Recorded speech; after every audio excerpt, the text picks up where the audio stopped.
I made a trial run today and it worked this morning. All right. I do this thing in all of my units where the first couple of days I baby step all the background info. I imagine that you are new to the school system, that you never even went to kindergarten. So today we're going to go from kindergarten through the beginnings of AP level, and then tomorrow we're going to keep going with the really AP level stuff. I need to point out a bunch of stuff that you've probably seen before, and you might even recognize, and it might even be old news for you. And I would caution you to build up really sturdy notes.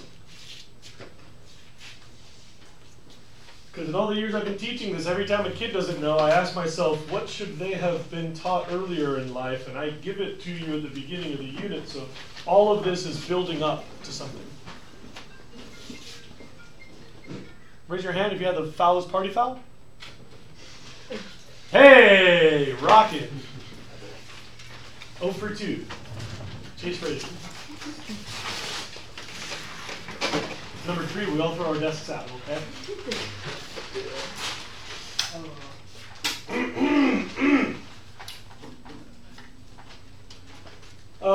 Food webs because they look like webs.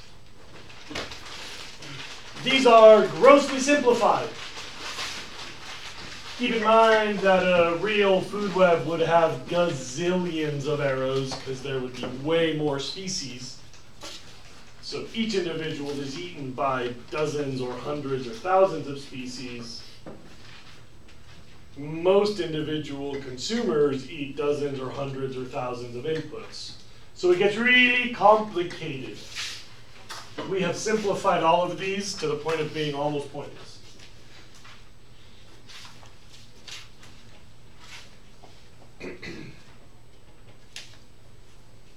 I've made some example food chains that would have been possible in your chaparral, in your Mohoden redwoods, in your estuaries, whatever. Please look up. You could have a sagebrush eaten by ground squirrel, eaten by king snake, eaten by red-tailed hawk, eaten by a black bear, I guess. This is kind of a stretch. That seems very likely.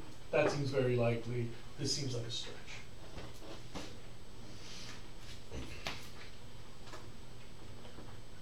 Where a food web captures all the possible things that eat other things, a food chain is one possible energy flow.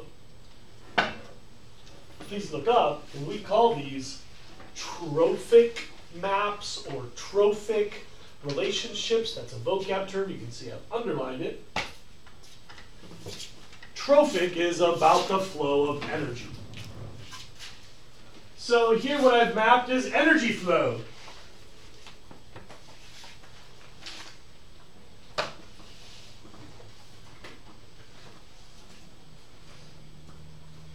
Energy goes from the sagebrush to the squirrel, to the snake, to the hawk, to the bear.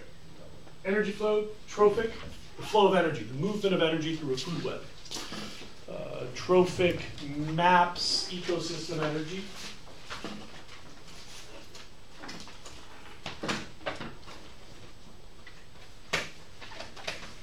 We can divide food chains into discrete levels. Producers and consumers, you've probably heard this before.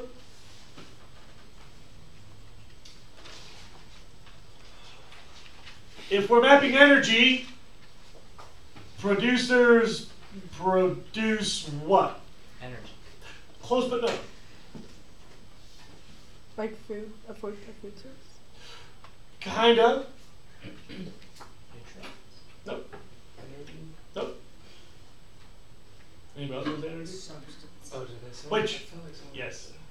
Nope. Anybody else?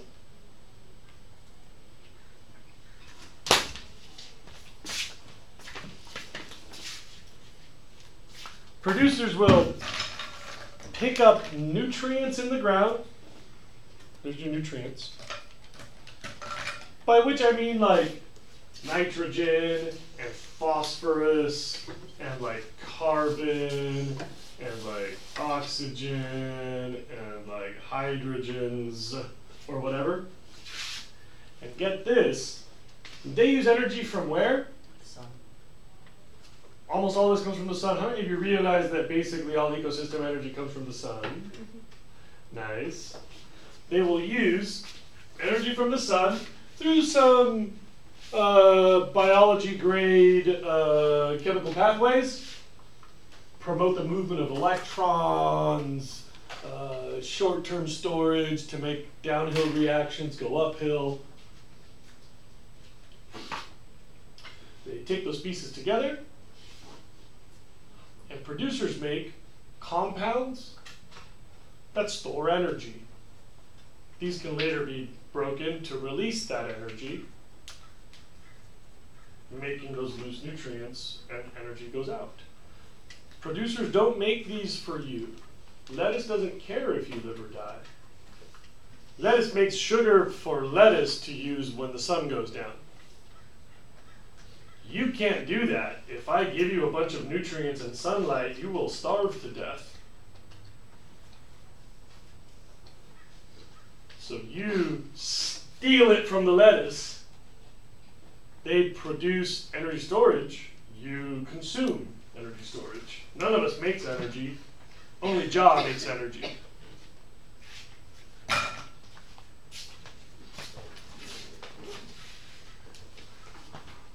So, a producer uses nutrients in the environment and energy inputs to build what we call the organic macromolecules, if you want another way to say that. Organic macromolecules, like the big compounds of life, energy storage, sugars, fats and other lipids, proteins. We don't really get to, or amino acids, we don't really get to make all that stuff.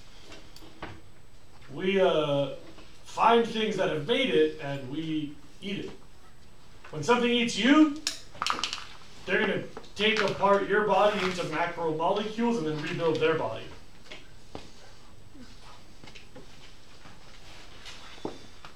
So the plants make the amino acids, the cow assembles those into cow protein, you eat the cow and you break down the protein into amino acids that you use to build your proteins. But that original protein fusion thing, that was a plant activity. They made the amino acids. Watch me. Producers are like plants. They take energy from the environment, they take nutrients from the environment to make energy storage compounds. Then the consumers have to rip them off. It's the only way that they can get it. And we break up the consumers into primary, secondary, and tertiary by where they fit in the spectrum. You have another word for primary consumers. Primary consumers are those consumers which eat producers. What do you call an animal that eats plants? Herbivore. So primary consumer is just AKA herbivore.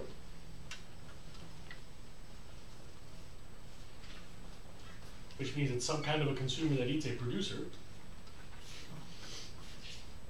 There are consumers that eat other consumers. Animals that eat animals are called Carnivore. That's easy. And you learn all this like in the 6th or 7th grade. I'm just using slightly different terminology that's maybe new for some. And then there are some things which we call tertiary consumers or apex predators. Anybody know what defines them? Yeah. Isn't they have no natural predators and they're at the top of their food web? Yeah, they're at the top of their food chain because they don't have any natural predators. You can't get anything bigger than them to eat them. I gotta point something out. An adult lion is an apex predator, but a baby lion is hyena food. And a big old 24-foot great white shark is an apex predator, but a little shark newborn is just waiting to be eaten by all sorts of stuff in the ocean. So apex predator is kind of situational. When you are healthy and adult, you're an apex predator.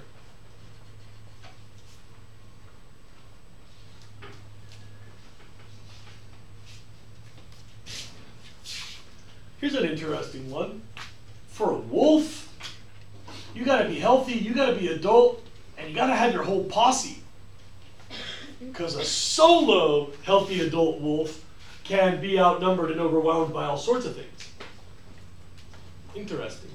So apex predator is kind of situational. They might not have a predator.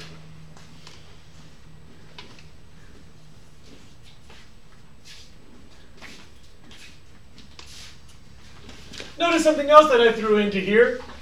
Look, I have some leakage of energy. In this energy flow, a little bit of energy spills out. Anybody know what P stands for here? What might sap some energy?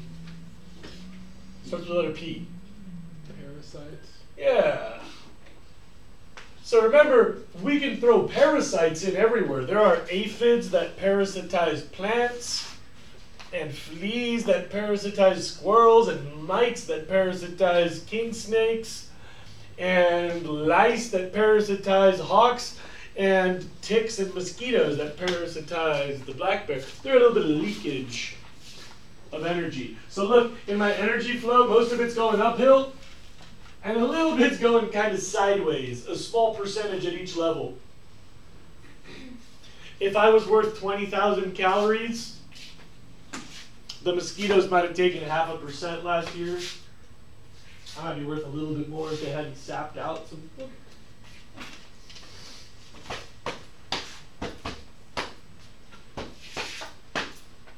Anybody want to ask me anything about this so far? Easy? How much of this sounds totally familiar? I've been here before.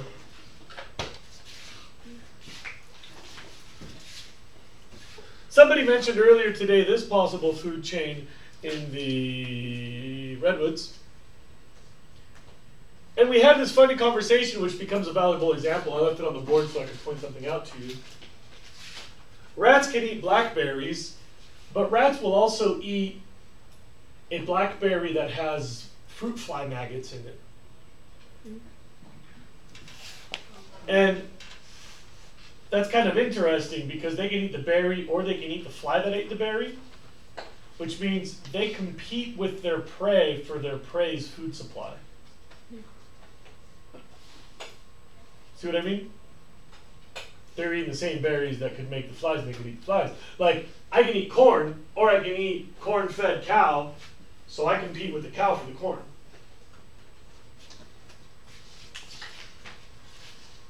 And this gets kind of wacky because a black bear can eat everything in that entire sequence. A black bear could act as a tertiary, but it could also act as the secondary, and it could even eat the plant in the first place. I don't think that they really like sagebrush in particular. But bears eat plant. So some species, especially the omnivores, they can kind of act at all those levels. I, as Jose, I can eat all kinds of plants. I don't like to, but I could eat insects. I can eat small mammals, medium mammals, reptiles, birds, fish. So pretty much, I'm an honest omnivore. I could eat at all the levels. I'm not stuck as an apex predator. I can kind of dabble. Omnivores.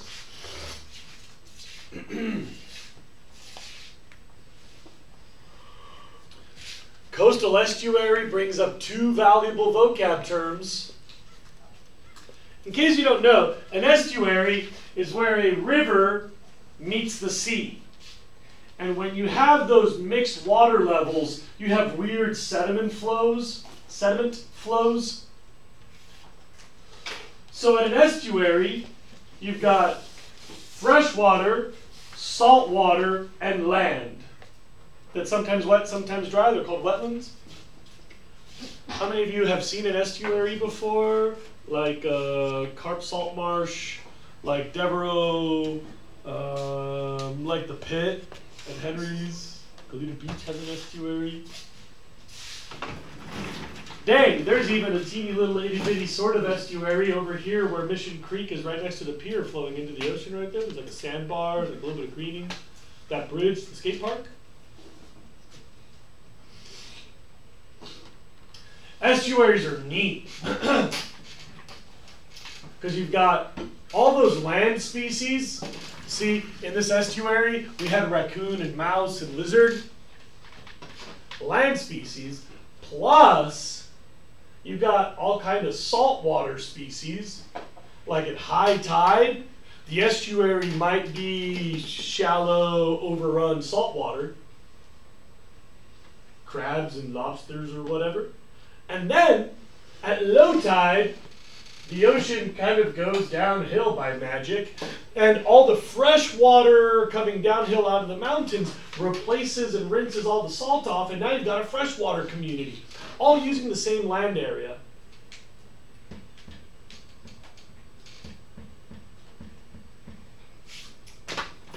So you've got all this freshwater community that in one place meets all of this saltwater community, which at that spot is also interacting with all the land community. That's called an ecotone, where biomes overlap.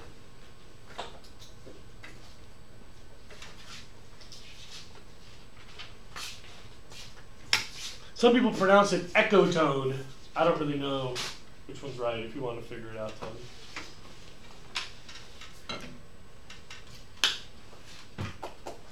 All biomes have edges. So you might be walking through the rainforest, heading toward the savanna, and pretty soon you're going to see some savanna species. Then you're going to see a mix of savanna and rainforest species, and if you keep going, you'll eventually be in just savanna.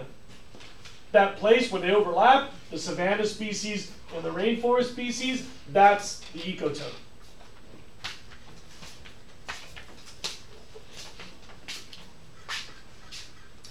And I'll bet you can tell me what this is.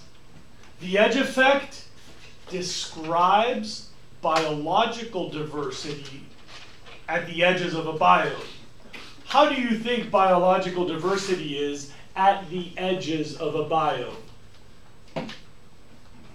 What do you know about biological diversity at the edges? It overlaps. There's more from, there's some from each. That's right, it overlaps. There's some from each. So you've got like east side and west side, and if you walk down State Street, you kind of got both.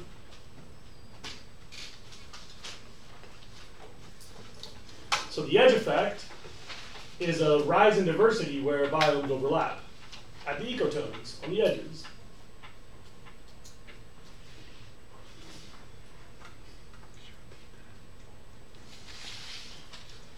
All the other kids wrote it down. You can ask. Okay, next.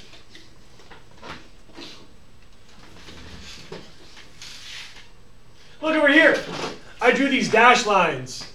Anybody know why I might have drawn dash lines? Look at those species. You can see over here. Why would those have dashes? If a solid line is like a solid, I really mean it. This is a reliable thing. What are the dashes? If you're not positive, like if one species may eat the other, like it's a possibility, but Yeah. it's not. Yeah, that's kind of what I meant. I got to point out that when you get to the top of a food chain, it's kind of a toss-up. Like, a bobcat would eat a great horned owl if it could. But how often are those going to really be in the same place at the same time? Or a red-tailed hawk, if it's like better than average, will eat a below average common raven. But you know, an above average common raven will eat a below average red. That could go either way. That's why they're dashed.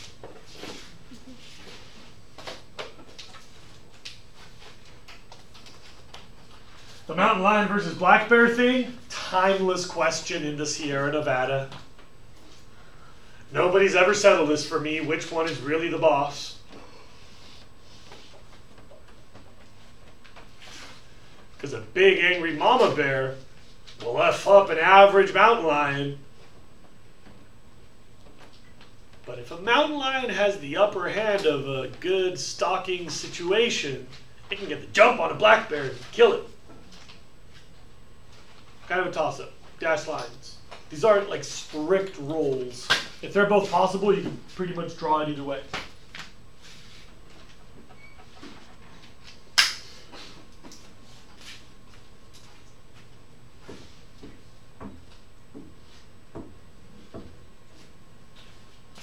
Look at this. These kids fed everything to the worms. Because worms are what? Decomposers.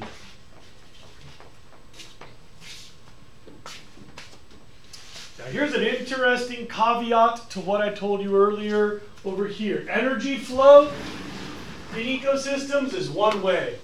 Energy goes from the baby Jesus into the sun, from the sun into the producers, from the producers into the consumers, all the way to the top. And if nothing eats that, that's the end of the energy flow, right? Energy flow is a one-way street. But if any of those things were to die, or leave parts of itself on the ground, they could all be decomposed. Like this. If you find a little lump of Miller in the dirt, there might still be a little bit of advantage to breaking down that protein or that sugar or that fat.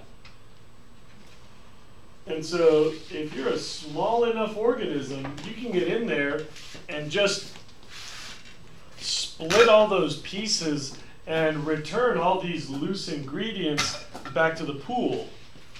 Decomposers, like this. They take all that life and cycle it back into play. Here's the key words. The stuff of life is always recycled. That's a cycle. The stuff of life is just on its way up or on its way down. Pretty much our planet has had the same stuff for 6 million years. There's not a lot of new stuff on our planet. Every now and then we get a meteor, we get some space dust. But pretty much you're made out of the animals that were alive a couple weeks ago, that were the plants that were alive a few weeks before that, that were the dirt before that, that were the decomposing stuff. And you can keep going back to like the fish that came up on land and got eaten by a seagull. There used to be like the dinosaur scales. There used to be like the primeval palm fronds, the yada yada. Like all of our stuff is in play. If I take Brooks and I kill him and I throw his corpse over the fence, we don't know where the spirit lives. But we know that all that stuff that he will no longer be using, that's going to get chopped up into little pieces. And then those little pieces will get chopped up into littler pieces that will get decomposed right back into plant food. That will probably end up being weeds and bushes before it travels more than a few inches. It'd be shocking if those nutrients made it all the way to the ocean without being used up by some life along the way. But no matter what, his stuff will be back in play soon.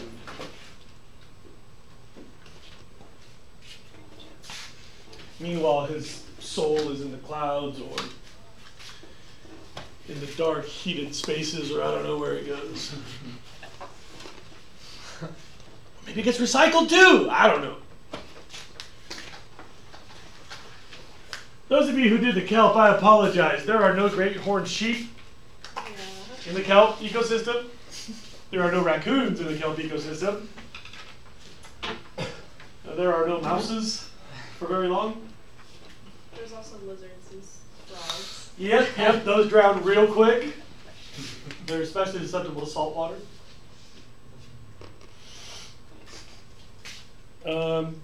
So I'll kind of skip that one because I effed it up. This is the first time that I've made multiple ecosystems. It used to be just Sierra Nevada. Next year's kids will benefit from me learning from yours. Let me see if I got all the words.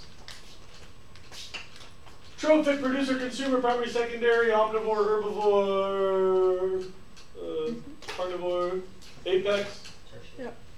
tertiary, ecotone, edge effect, decomposition, cycling, energy up, nutrients around, soil, the producer's energy storage compounds. One more time, what was that? Energy storage compounds? What? One more time, energy storage compounds. What? Kind of like it sounds. Compounds that store energy. I don't know. Takes energy to make the bonds that are broken later to release that energy. Think of sugar. And we'll keep talking about this. Monday we're going to talk a lot more about this. Okay. Yeah. I can take a quick time out where you all get to ask me questions on our 1, 2, 3, 4 of your work so far. Yeah. Oh, I had a question on the homework for chapter 6. It said some of the Oh, child. You hardworking kids. Back off a little bit. Okay. Oh, I am going to ignore you. Yeah. Maybe tomorrow. Maybe Friday. Sunday. What's due tomorrow? I don't know. Why don't I check that thing I wrote on the whiteboard for you? You probably You covered it up. Touche. 2.1 is due tomorrow.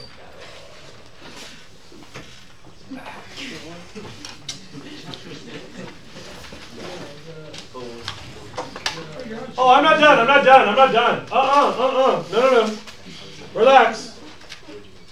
That was just 1 through 4. Now we can talk about your homeworks. 5 through 12. I'm going to leave one of these for later. But number 5, the 3 levels of consumers and yada yada, whatever we got. Number 6, 3 organisms at the top. I'll bet you all have the same stuff at the top because there's only so many apex species. So I'll bet you all of you had like red-tailed hawk, great horned owl, maybe. In the United States, not on your handout. Bald eagle, golden eagle to a lesser degree, osprey. That's pretty much it. There's a couple of remote things on the edges, but that's about the birds. On land, you didn't have the wolf on here because the wolf doesn't have a lot of wolves left, but there's a few wolves in a few places. Grizzly bears in a couple of places. Most of you on this list chose the mountain lion, definitely apex in the United States. The black bear, yeah, incidentally, probably kind of an apex predator. Maybe the bobcat in some places, maybe a coyote in some places.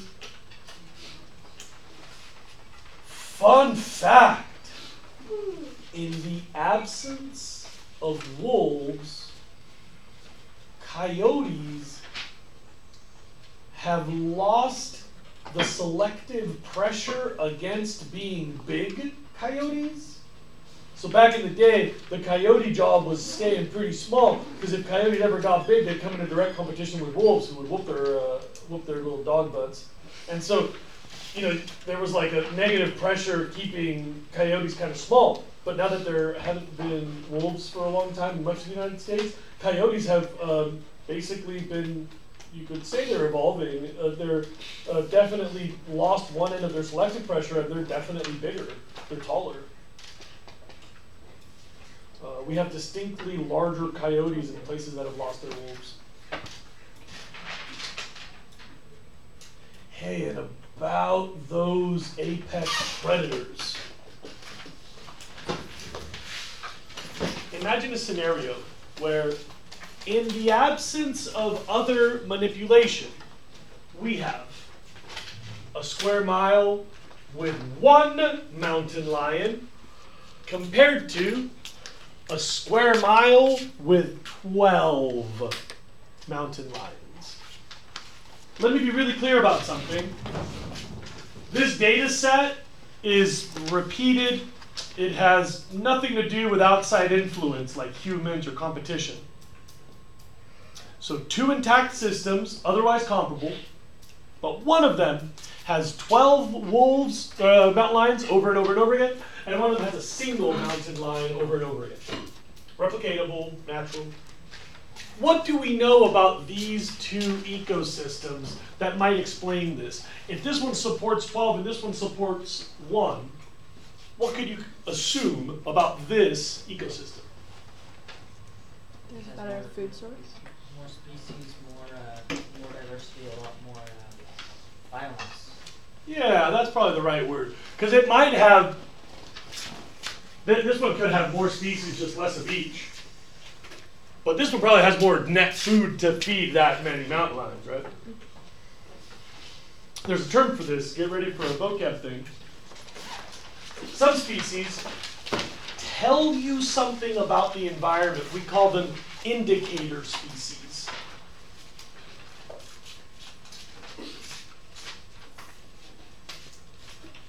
They tell you something. They indicate something.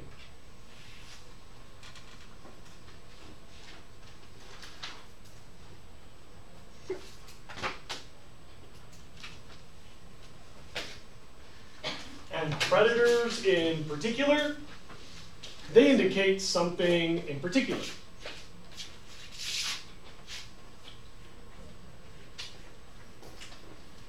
I know for a fact that if this system has more biomass, it has to have more productivity. Do you understand what I mean by that? There is no way that these have the same number of plants. This system must have way more grass to make way more crickets, to make way more mice, to feed a whole bunch of snakes that make all those raccoons that it takes to feed 12 mountain lions. If there's more stuff at the top of the food chain, there has to be a lot more stuff at the base. So predators in particular are indicators of productivity in particular.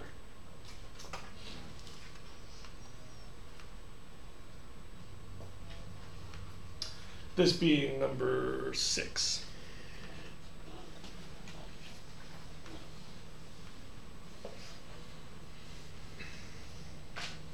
Max, I was really frustrated when you showed up late, but then to see you on your phone this whole time, when we have this new rule about phones and you're not taking notes, I need you to put your telephone much further away, please. Thank you.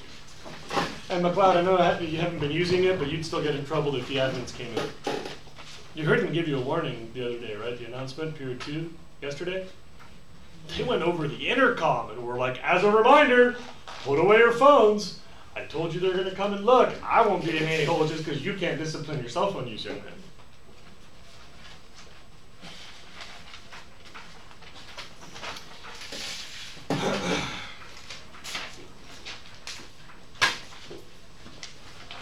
Number 7, I think I can skip it. Number 8, though, this is a good one. Who had I killed and thrown over the bushes? Miller. Brooks. It should have been Miller, I know. But imagine that I kill Brooks, throw him over the fence into the bushes, and by some miracle, there are no more decomposers. Anybody know what's going to happen to the remains of Brooks? Yeah. Other animals are just going to eat them. Yes, that would actually be consumption. Let's assume that there aren't big critters over the fence. Just gonna sit there. And so let's assume that he's not eaten. Yeah, he'll just kind of sit there, but one really significant change will happen right away. Decomposition. He can't decompose if there's no decomposers. He wouldn't rot, he wouldn't smell. Being thrown over the fence hurt. He was dead when I threw him. Oh. You'll get Just caught. whistle. He what? You'll get caught for murdering Brooks. So, No, I'm on a mission from God. They'll never catch me. I'm innocent. bacteria? Bacteria decomposers. Parasites. He'll just sit there. Parasites usually only live on live stuff. And he will pretty much just sit there, but there's one thing that happens that nobody knows. Weather? You ever seen like some dead stuff left over someplace where you're like, holy mackerel? Starts to. Eventually, I think that's true, but way before that can happen, something will happen much more immediately. Starts to smell bad. Nope, decomposers do that. Gets all cold. Lose some water. Yeah, you lose a lot of water. What do you weigh? 150. So I'll bet you that in under a year, with no decomposers around, he'd be down to like 35 pounds. I'll bet you that within a year, if there were no decomposers, I could walk up to this little Brooks chip, and it'd be light enough that I could lift it up and like frisbee it across the room. I could throw 35 pounds. I don't know if I could like break a window with 35 pounds, but I could throw 35 pounds.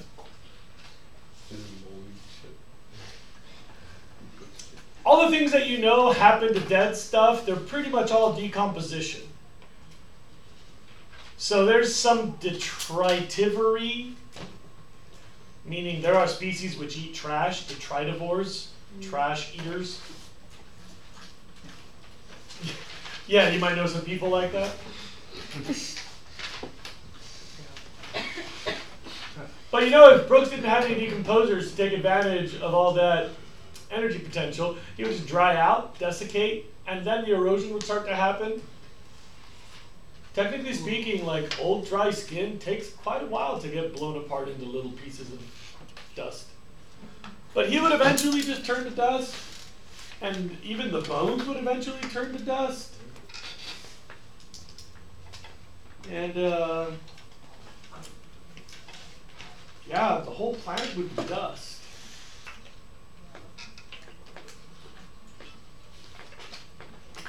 And you know what's funny? All of those like sugars, they would still have all the carbon and the oxygen and the hydrogen, and all of the amino acids would still have all the nitrogens and the hydrogens.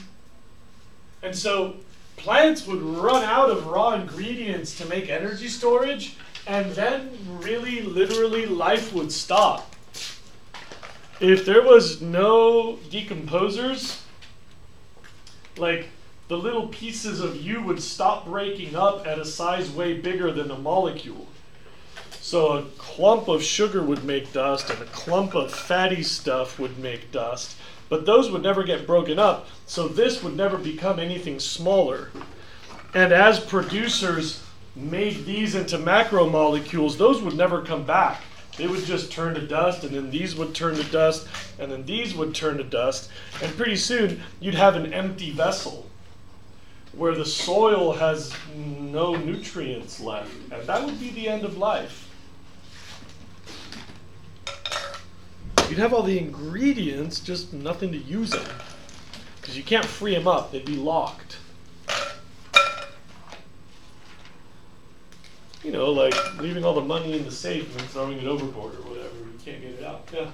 Isn't that how most of our oil reserves were created? Because when Yeah, plants, we'll talk about that. when plants first evolved. We'll talk about that. reserves- Don't get ahead of yourself and kind of is escaping decomposition, yeah.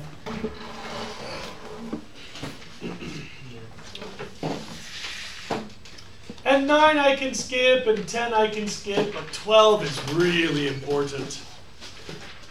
I only have like 7 minutes for this.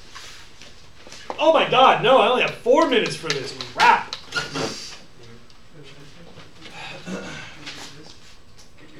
I tell you a story, it's kind of a common coming of age story.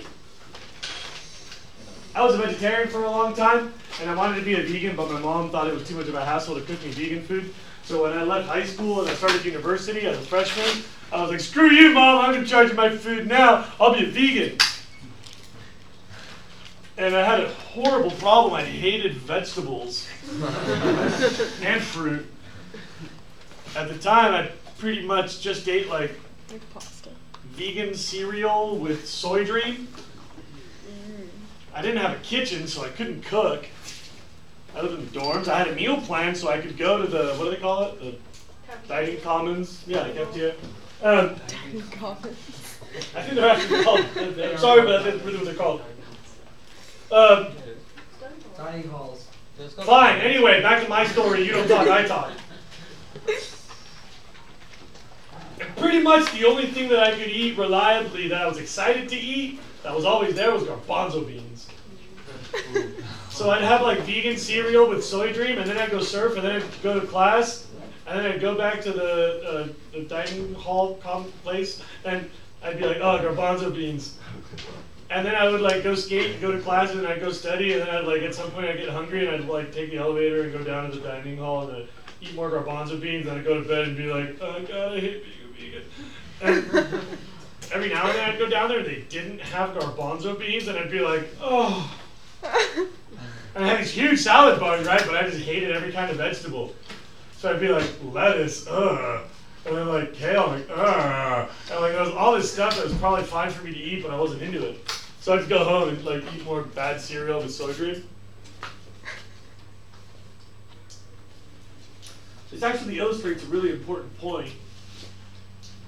In a simplified ecosystem, when things change, the whole system can collapse. Please look up. If these were the only species that lived there and sagebrush went extinct, what would happen to the ground squirrels? If that's all they could eat, they would go extinct. And then what would happen to the king snakes? And so then what would happen to the hawks? And then what would, so simple ecosystems are fragile. But right before the bell rings, I need to get this one last punchline. It's really important. Why does ecosystem diversity make those ecosystems more resilient? Everybody know what resiliency means? What's a resilient person? Like someone who's like strong and like can withstand a lot. They're strong, they can withstand a lot, they last a long time. They've been through war, they've been through poverty, they've been through abuse, and they're still toughing it out and they're still good people. That would be resiliency. So how is this an ecosystem concept? Yeah? Well, it's kind of like, you know how we were talking about how when all of the trees were gone on like Easter Island, there was only soil.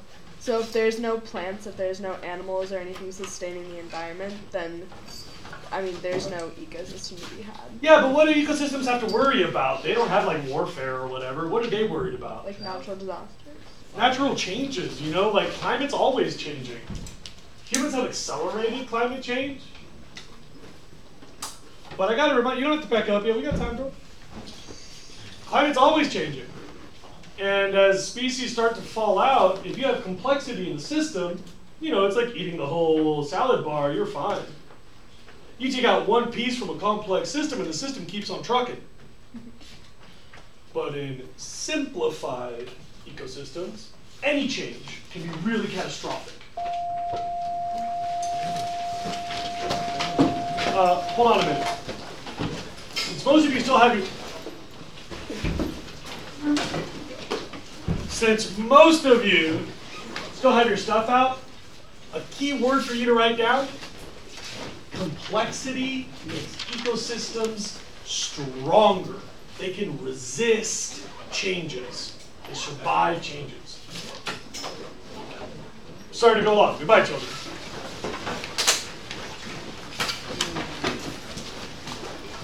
Yo, bro, what was that? Yeah. You stamped it now?